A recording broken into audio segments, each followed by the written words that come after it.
Welcome to today's deep dive. If you are tuning in right now, you are exactly who this was built for. You are the learner. Yeah. You want to cut through the absolute mountain of daily noise, grab the most vital insights from the data, and just get back to your life feeling significantly more informed. That's the goal. And our mission today is to decode a highly specific, fundamentally game-changing piece of market intelligence. Right, the February 2026 Australian Property and Finance Markets Quarterly Review. Exactly. Yeah. Now, to give you some crucial context before we jump in, this briefing wasn't written for the general public. No, it wasn't. It was compiled specifically for high-income, incredibly time-poor investors. Think, specialist surgeons pulling long shifts or expats trying to manage their wealth from desks in Hong Kong or Singapore. Which really changes the entire tone of the data we're looking at. It completely changes it. When a financial briefing is built for people who build their time in 6-minute increments, and they simply don't have the bandwidth to sift through media sensationalism, it just strips away the emotional panic. It presents the cold structural reality of the market. And we are analyzing a market right now that is fundamentally reshaping itself from the ground up. To set the scene for you, we're looking at a landscape that just threw almost every mainstream economic commentator a massive, humbling curveball. Oh, absolutely massive. Rewind just a few months. The widespread consensus, the headline you saw everywhere, was that the Reserve Bank of Australia, the RBA, was gearing up for an interest rate cut. I mean, everyone had their calendars marked for a potential cut on Melbourne Cup Day in November. Right, but instead of providing that relief, the RBA pivoted. They actually raised rates by 25 basis points. Which, in everyday terms, is a 0.25% increase. Bringing the cash rate to 3.85%. And that single data point is the anchor for why you should care about this deep dive today. Because it affects everything. Whether you're trying to buy your first home, trying to find a decent rental apartment, or just, wanting to understand the broader macroeconomic forces quietly steering the economy. Because basic economic logic dictates that when interest rates go up, borrowing becomes more expensive. Right, and property values should cool down. Or even drop significantly. Exactly. Yet the data in the February review shows the exact opposite happening. It's wild. Despite the rate hikes, despite widespread inflation fears, Australian property just posted a 9.4% annual growth rate. Which is huge. Let's put that 9.4% into perspective, because it absolutely smashed the Australian stock market. The stock market only managed a 7.4% return over the exact same period. And we are going to spend this deep dive looking at the why behind those numbers. Okay, let's unpack this. Because there is a massive misconception out there driving the daily narrative. Let's call it the Great Debt Myth. The Great Debt Myth, yeah. You look at the headlines, you see rising interest rates, and the immediate assumption is that the entire property market is a giant house of cards. Teetering on the edge of a catastrophic crash. Simply because everyone must be drowning in mortgage debt. Yeah. The conventional wisdom says everyday homeowners are leveraged to the absolute hilt, and one more rate hike will bring the whole thing down. Let's test that logic against the actual numbers. Well, the conventional wisdom makes intuitive sense, but the data drop in this review provides a stunning reality check. The total value of all Australian real estate combined is a staggering $12.4 trillion. Wow. It is, by a massive margin, the largest asset class in the country. But when you isolate the total outstanding debt held against that $12.4 trillion, it sits at only $2.5 trillion. Hold on, let's pause on that ratio. You're talking about roughly $10 trillion of pure unencumbered equities sitting in the market. Exactly. But $2.5 trillion is still a massive number. Aren't the specific people holding that debt feeling immense pain at a 3.85% cash rate? Oh, without a doubt. The margins are incredibly painful for recent buyers who borrowed heavily at the peak. We aren't minimizing their reality. But macroeconomically, when we look at the entire $12.4 trillion system, the overall level of indebtedness is actually extremely low. The system as a whole is heavily insulated. And the primary mechanism providing that insulation is what we can call the baby boomer buffer. The baby boomer buffer. Walk me through the mechanics of that buffer. How does a generation's wealth insulate the national housing market from the RBA's interest rate hikes? It comes down to a massive demographic cohort reaching a specific life stage at the exact same time. You have baby boomers who bought their properties 30, maybe 40 years ago. Yep. They own these large family homes completely outright, zero mortgage. Must be nice. Right. Now, as they reach retirement and decide to downsize, they're selling these highly appreciated properties. They take that cash, they go to an auction for a new, smaller, high-quality property, and they just buy it outright. So they completely bypass the high interest rate lending environment. Exactly, because they don't need a bank. Yeah. And even after buying the new place, they often have a mountain of cash left over to deploy elsewhere. They're essentially playing a different game. They are totally indifferent to a 3.85% cash rate because the cost of borrowing doesn't factor into their Tuesday auction strategy at all. Not even a little bit. And when you look at the specific returns they are chasing, it becomes clear why property is still hoarding so much wealth. The review points out a 13.3% total return for housing over the past year. And remember, that figure isn't just the capital growth. It combines the rising value of the property with the rental income it generated. Right. That 13.3% total return is driving a huge behavioral shift for investors. Equity markets have been exhibiting wild volatility lately. Sure. If you're an investor looking at your portfolio and you see a steady double-digit total return in property, you decide the stability of physical bricks and mortar is where you want to park your capital, even if debt is more expensive. But the flip side of a 13.3% return for owners is a notoriously harsh reality for renters. This brings us to a crucial structural shift. Over the past 5 years, the cost of renting has risen 2.5 times faster than wage growth. It's brutal. We are seeing vacancy rates in desirable, highly sought-after areas sitting at 1% or even lower. And practically speaking, a 1% vacancy rate is a zero vacancy environment. Really? Yeah, it means the only things available are in transition or literally uninhabitable. If you're devoting an increasingly massive portion of your paycheck just to keep a roof over your head, it makes saving for a traditional 20% deposit in those expensive areas a mathematical impossibility. Especially for young professionals. Exactly. That pressure cooker has accelerated a fascinating behavioral trend that the review details heavily. Rent vesting. Rent vesting. First home buyers are looking at the math, realizing the old Australian dream is broken, and adapting their strategies. Tell us how a rent vesting scenario actually plays out in the real world. Imagine a young professional whose career and social life are anchored in an expensive inner-city location, say right near the Sydney CBD or Bondi. Okay. They look at the median house price there and realize they will never afford to buy. Instead of giving up entirely, they decouple their lifestyle needs from their financial strategy. Smart. They continue to rent in that expensive lifestyle location, but they take whatever capital they have saved and buy an investment property in a much more affordable regional area. Or a smaller capital city like Adelaide or Ballarat. So they secure a foothold on the property ladder, generating rental income and capital growth somewhere cheaper while still living where their daily life demands. Exactly. It is a pragmatic survival tactic. But zooming out, why is there such a massive housing shortage forcing them to do this in the first place? When we look at the root cause, we inevitably hit the political noise. Inevitably. For instance, parties like One Nation have been incredibly vocal in political messaging, blaming the housing crisis almost entirely on high immigration numbers. Now, as a reminder, our goal here is to neutrally report what the data in the review indicates. We aren't endorsing any political viewpoint. Right, we're just looking at the source material. And the briefing does acknowledge that net overseas migration is historically very strong. But it firmly points the finger at a different primary culprit for the lack of roofs. What's fascinating here is that the data identifies the real driver as a massive structural undersupply of housing that has been brewing for decades. Decades. It is not just a demand issue regarding the number of people arriving. It is a severe systemic inability to build homes for them. Just look at the numbers. Unit approvals, which are the official green lights from councils to begin building new apartment complexes, fell nearly 32% in December alone. 32% in 1 month. You cannot mathematically solve a housing crisis when the actual production pipeline for high-density living is plummeting by a third. And the reason for that 32% drop isn't just bureaucratic council red tape. It's a massive tradie vacuum. Oh, the tradie vacuum is real.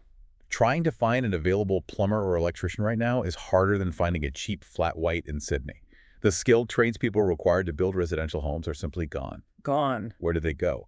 They're being absorbed by gigantic, multi-billion-dollar government infrastructure projects. Precisely. Home builders literally cannot find the labor to pour the concrete, run the plumbing, or frame the walls, because all those workers are off building cross-city tunnels, new highway expansions, and massive rail links. Right. Sense. The government essentially has a blank checkbook for these mega projects and can offer wages that private residential builders simply cannot compete with. It creates a tremendous bottleneck. Even if a private developer manages to get council approval to build a 200-unit apartment complex to ease the rental crisis, they face soaring materials costs, huge financing costs due to the higher interest rates, and a complete lack of available skilled workers. So the supply remains tricked off. Here's where it gets really interesting, though. Because while we talk about this pressure on a national level, the numbers prove there is actually no single Australian property market. Not at all. We're looking at a tale of two very different Australias right now. Over the last 3 months analyzed in the briefing, the megacities essentially flatlined. Melbourne's property values grew by a minuscule 0.1%, Barely moving. and Sydney was barely breathing at 0.2%. But if you look west, Perth surged by an incredible 7% in a single quarter. 7%. And up north, Brisbane jumped by 5.1%. The divergence is stark. Yeah. And you don't see that kind of geographical split without a massive demographic shift underneath it. When you dig into the Australian Bureau of Statistics data, you see a profound interstate exodus. An exodus. Over the measured period, New South Wales lost over 24,000 people to interstate migration. People are actively packing up their lives and leaving. Meanwhile, Queensland was the primary beneficiary, gaining over 21,500 people. The age-old Sydney versus Melbourne rivalry is basically being disrupted by Brisbane stealing everyone's population. Yeah, pretty much. You have to ask why thousands of people are fleeing the economic powerhouse of the country. Uh-huh. It all comes down to the affordability gap. It always comes down to affordability. The median property value in Sydney is sitting at nearly $1.3 million. Meanwhile, the median in Brisbane is just over $1 million. That $300,000 difference is entirely life-changing. It absolutely alters the trajectory of a family's finances. And this interstate migration is not just retirees looking for sunshine and a slower pace. It's being driven by the permanent embedding of hybrid and work-from-home model. Right, you take your laptop and you go. Employees are realizing they can maintain their high-paying, Sydney-based corporate salaries, but execute their jobs from a back deck in the Sunshine State.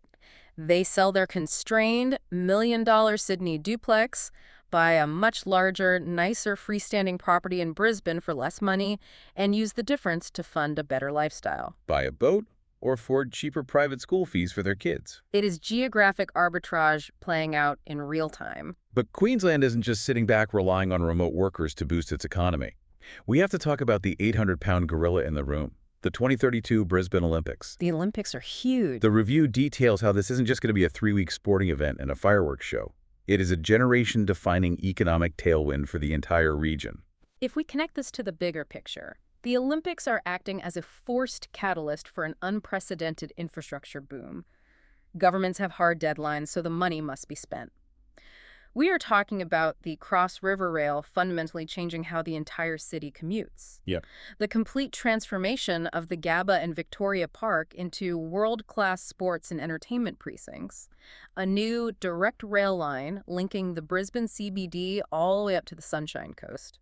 And crucially for the property market, they are building massive athlete villages in places like the Gold Coast and the Sunshine Coast. Right. These aren't temporary tents. Explain how that specific infrastructure impacts the long-term housing supply. The athlete villages are specifically designed to be converted into future residential housing the moment the closing ceremony ends. You are essentially fast-tracking the development of mini suburbs that will house thousands of future residents. That's incredible. This is legacy infrastructure that fundamentally increases the livability, the transport connectivity, and the economic capacity of the entire Southeast Queensland corridor out to 2032 and decades beyond. Which perfectly explains why the smart money, those time-poor investors we mentioned at the start, are looking very closely at these macro tailwinds.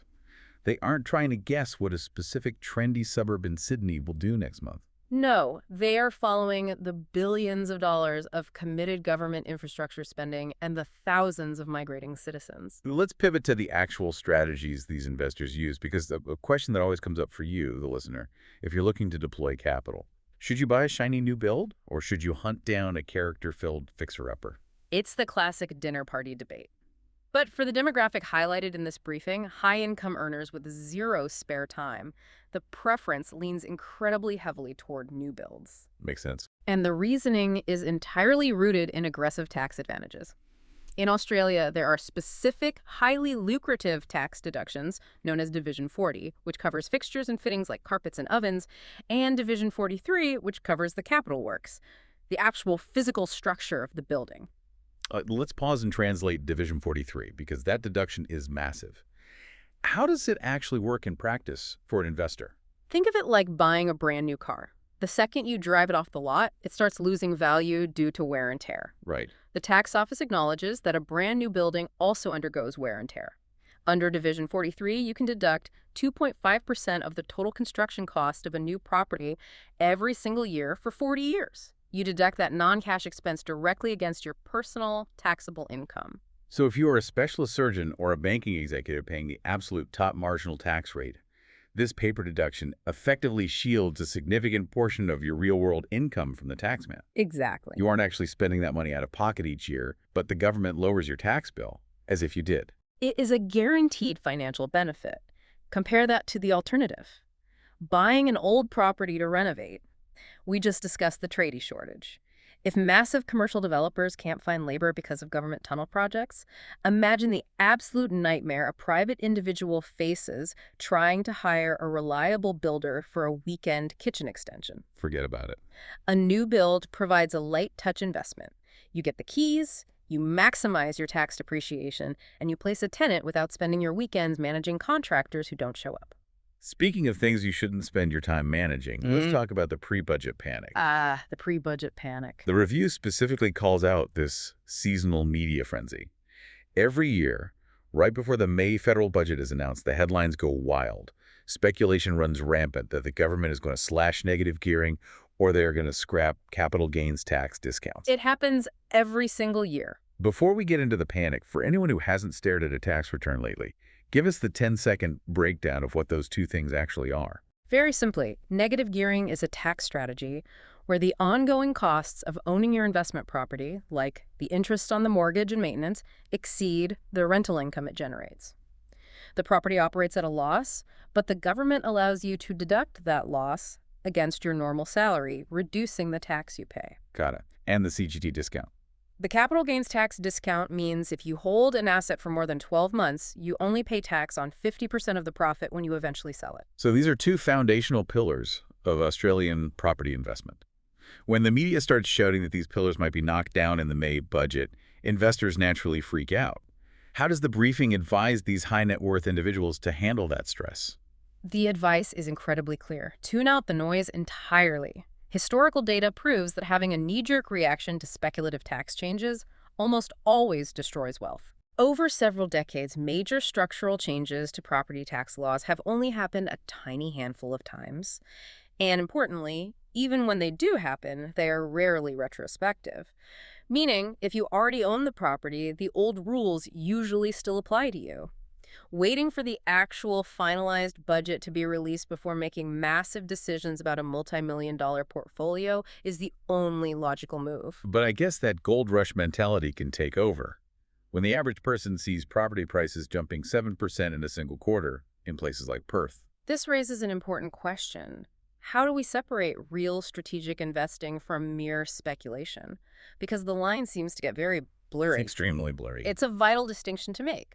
Property is fundamentally different from equities. It is not perfectly divisible. If you own a stock portfolio and you suddenly need a little bit of cash to fix your car, you can sell 10 shares of an index fund with the click of a button on your phone.